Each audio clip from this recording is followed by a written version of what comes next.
Today I'm going to talk about The House of Eve, a great novel by Sadeqa Johnson. This is her second novel. The first was Yellow Wife. The House of Eve is historical fiction, and I'm going to tell you right from the go that I love everything about this book. The style, the writing, the themes, even the cover. The House of Eve has two central characters, both people of color in the 1950s, one in Philadelphia and one in Washington, D.C. Ruby is a 15-year-old girl born into poverty in North Philadelphia, a part of the city that she believes predetermines her destiny, but she has hopes and dreams to be the first person in her family to attend university and rise above poverty. Eleanor was born in a small rural town, and her parents scrimped and saved in order to allow her to attend Howard University, a school for people of color. Ruby tries hard and is placed in a program called We Rise, where 12 students of color compete for full scholarships to college. Ruby already understands the prejudices that hold a person back and hold them in place. Eleanor's never given much thought to her skin color or tone of her skin, and was surprised to learn at university that there's a class system amongst people of color dependent on the tone of their skin color. And she also learns that there's prejudice within the colored community dependent on how much money you have and what status you have. Ruby almost derails her hopes and dreams by becoming involved with a white Jewish boy, which is taboo in both their worlds.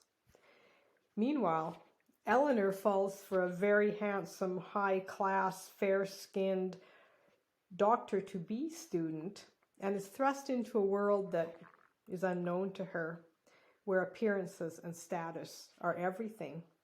She feels she never lives up to their expectations. In parallel stories, Ruby becomes pregnant by the white Jewish boy and recognizes that motherhood will be the end of her dreams to rise above, so she looks for ways to deal with the pregnancy. Eleanor becomes pregnant by the doctor-to-be and is emotionally dependent on being a mother, thinking and hoping that this will fit her into her boyfriend's world. But unfortunately, she's unable to carry the pregnancy. Both Ruby and Eleanor end up making decisions that will affect their future, and the two opposing universes cross.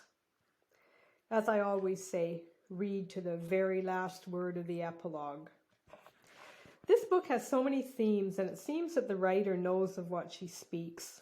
It's about people of color in the 1950s. It's about prejudice in general. It's about class systems within people of color dependent on skin tone and status. It's about the fight to rise above or fit in.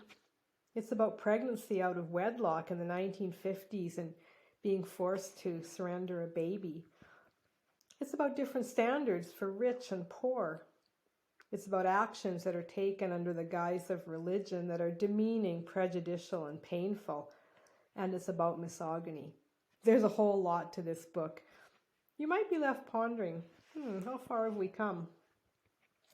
The House of Eve is a compelling, fast read, and you could just sit and read it in a couple of days if you wanted.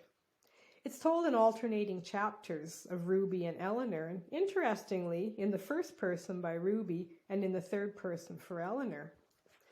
I just love the way the author paints a picture of the opposing realities of the poor and the rich, as Ruby watches cockroaches scuttle across the kitchen floor. Eleanor is contemplating the most popular design and color for the nursery. I love this book and highly recommend it. And some reviewers say they like the author's first book, Yellow Wife, even more, so I'm going to have to check that out. The House of Eve by Sadeqa Johnson.